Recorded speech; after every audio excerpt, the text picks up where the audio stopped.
This Shabbat, we come to Parshat VaYeira, opening with a classic story of Avraham and Sarah, Abraham and Sarah, offering hospitality to three strangers passing by their tent. Avraham, the Torah tells us, is sitting at the opening of their tent next to a grove of trees in the heat of the day. Then Avraham looks up and sees three people standing before him. Imagine all the ways Avraham could respond to these strangers. He could think, they're not my problem. It is the middle of the day and scorching, just north of the Negev desert.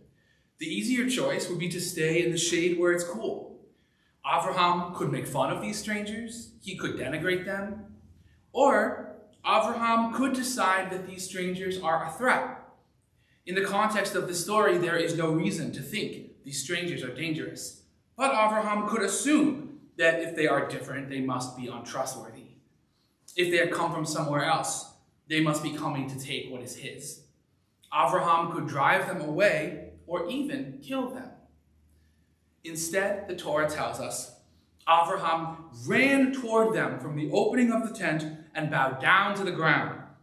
And he said, "Dear sirs, please do not go on past me." Avraham offers them water to wash up, time by their grove of trees to stretch out and rest, and a meal to eat before they continue on their journey. Of all the ways Avraham could have responded to these three strangers, he chooses to think about what they need and offer to support them. Avraham and Sarah ultimately make a feast for these strangers and share with them in the peace of their tent and trees. Let's trace the steps of how Avraham and Sarah make this choice. In them, we find guidance for what we might do in our time. First, Avraham and Sarah's response starts with seeing, that is, paying attention. The Torah describes Avraham's act of seeing multiple times for emphasis. And he, Avraham, raised his eyes and saw, and look, three people were standing before him, and he saw, and he ran toward them. The great rabbinic commentator Sforno of 16th century Renaissance Italy interprets he raised his eyes to mean he focused or put intentionality, hiskaven, on looking. This verb, hitkaven, is from the same root as the noun kavanah, intentionality or mindfulness. Avraham is actively putting effort into absorbing what is happening in the world around him and not ignoring it or standing idly by. Second, what does Avraham see? He sees that they have needs just like him. Each of the forms of help Avraham offers implies that Avraham can tell these strangers need it. Avraham gives them water for washing up, time by his trees to rest, and a meal. These strangers then are dusty and dirty, exhausted and hungry from their desert journey. Avraham and Sarah know about journeys. That is how they came to this new land, as we saw in last week's parshah, when they leave their home country and all they have ever known to come to the land of Canaan.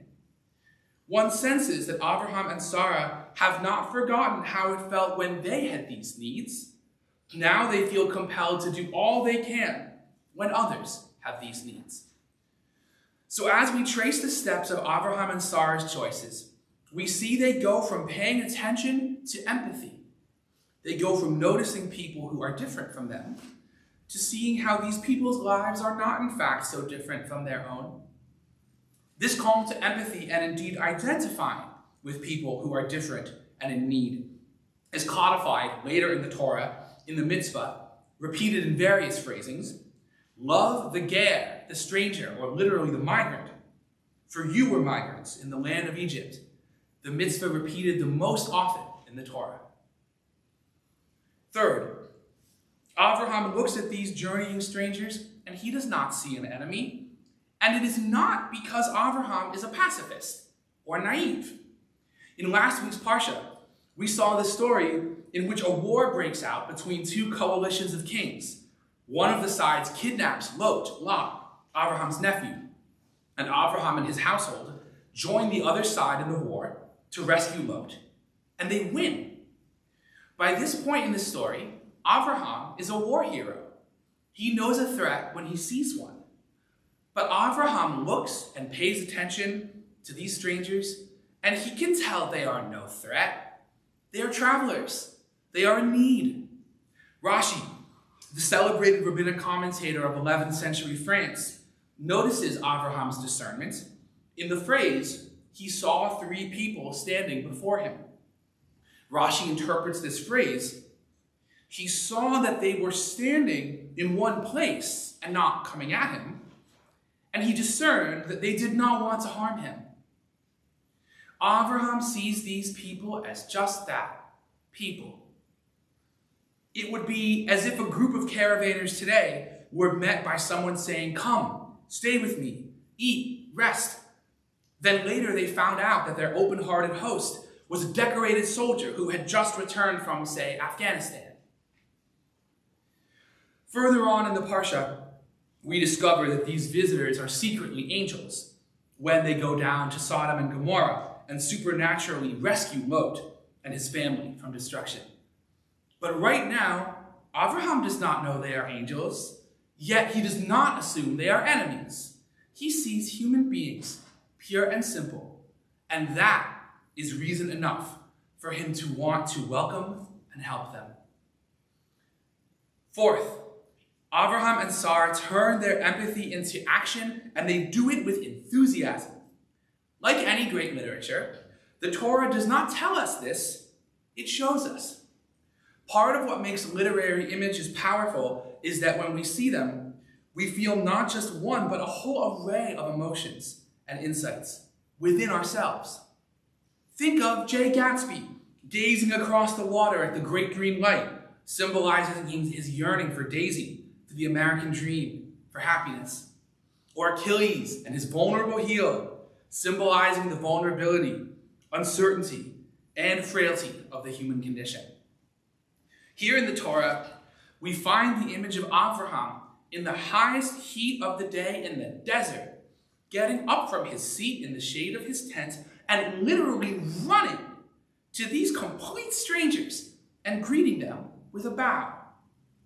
In Avraham's running, we feel his drive for caring for strangers. We feel how much he wants not to miss the chance to help them, not to let them wait another minute before being cared for. In Avraham's bow to them, we feel his heartfelt sense of mutual respect and his honoring their dignity. We feel in our hearts Avraham's love for these strangers. This is the legacy of Avraham and Sarah, the legacy of running to welcome strangers. This parshah, Parshat VaYeira, was the parshah on the Shabbat 6 years ago of the attack of the Tree of Life congregation in Pittsburgh. The perpetrator had written anti-Semitic comments on the internet against HIAS, the Hebrew Immigrant Aid Society, and its work assisting refugees and asylum seekers. One of the groups that met in the Tree of Life building had just celebrated HIAS's National Refugee Shabbat the prior week. That Shabbat, they were reading this same story of Avraham and Sarah offering hospitality to the three strangers passing by their tent. 6 years ago, on Parshat VaYeira, 11 people died because they were Jews and died for the legacy of Avraham and Sarah. Each day, may we as Jews live by the legacy of Avraham and Sarah.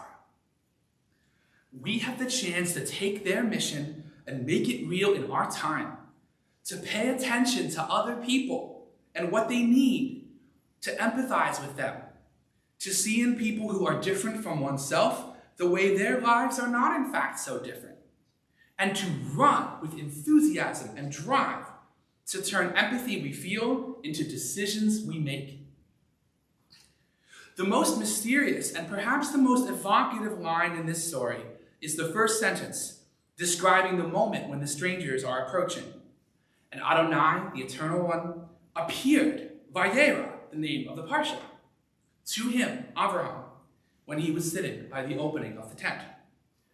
The Torah frames this scene as ultimately a story about Abraham and Sarah being visited by God, but not in the form of something mighty like a chariot or a thunderstorm, in the form of three weary strangers. In their presence, our tradition senses God's presence. When Abraham and Sarah respond to these strangers by welcoming them, supporting them, and showing them equal respect and love, they come close to the divine presence. May we respond to strangers as Abraham and Sarah did. May we live out their legacy in our days. And when we do, may we know that we are not alone. When we live as Abraham and Sarah lived, it is as if Abraham and Sarah are here, right here in this room, at our side. In their ancestral presence, may we find encouragement, resilience, and affirmation that what we do matters. And as Abraham and Sarah sense the divine presence in the midst of welcoming strangers, so too may we. Shabbat Shalom. Shabbat Shalom. To you. Thank you.